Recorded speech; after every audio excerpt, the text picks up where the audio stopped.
Mariano, estamos viendo con mucha preocupación la escalada de violencia en Israel eh, y en la Franja de Gaza. Bueno, a ver, en la base de este conflicto hay una larga historia, ¿no? Esto no aparece de la noche a la mañana.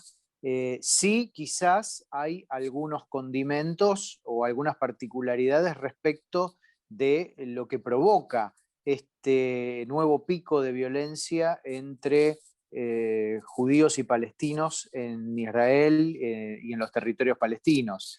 El hecho que un poco desencadena esta escalada de violencia está relacionado con el desalojo de 6 familias, no con el desalojo, con la posibilidad del desalojo de 6 familias palestinas que viven en un barrio en las afueras de Claro, Jerusalén en Oriental la zona y vieja de que Israel, que es donde vive exactamente, históricamente la eh, comunidad árabe israelí.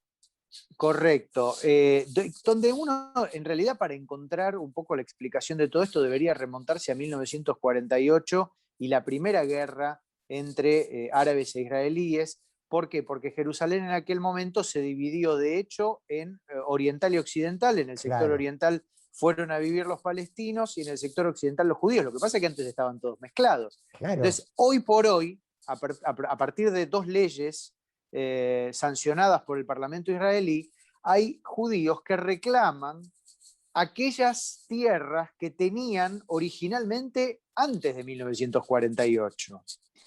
Entonces, ante la posibilidad de que se les otorgue y se desaloje a los palestinos que viven allí desde esa época, empezaron algunas manifestaciones palestinas un poco más fuertes y Ujú. esto provocó una intervención de la policía en la zona que hizo una restricción a la circulación libre de palestinos que iban a la mezquita de Al-Aqsa, que Sí, es el tercer lugar en importancia sagrado.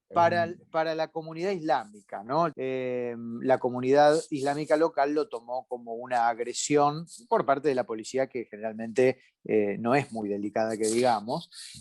Bueno, ¿y esto cómo escaló?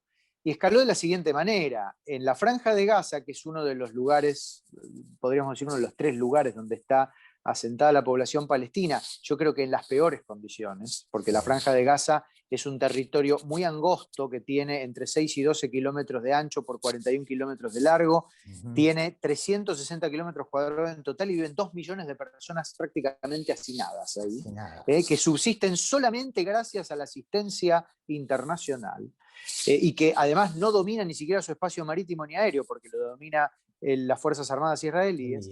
Desde allí empezaron a arrojar una serie de cohetes de fabricación casera sobre población civil en Israel.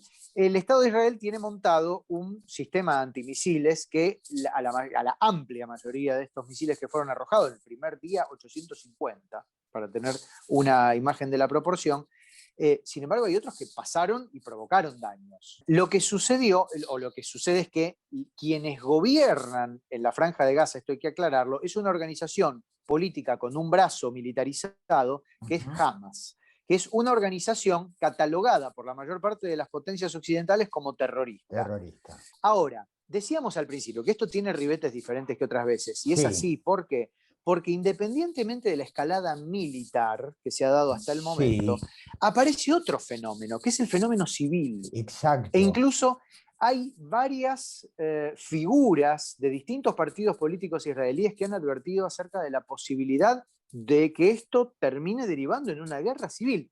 Por Sí, lo siguiente, del total de la población israelí, el 20% son palestinos, son personas de origen árabe que ujú. tienen su documento de identidad y su nacionalidad Claro, israelí, árabes que viven, israelíes, votan un partido nacionalista árabe, etcétera. etcétera. Y es el Correcto. 20% de la población, no es un porcentaje para nada despreciable.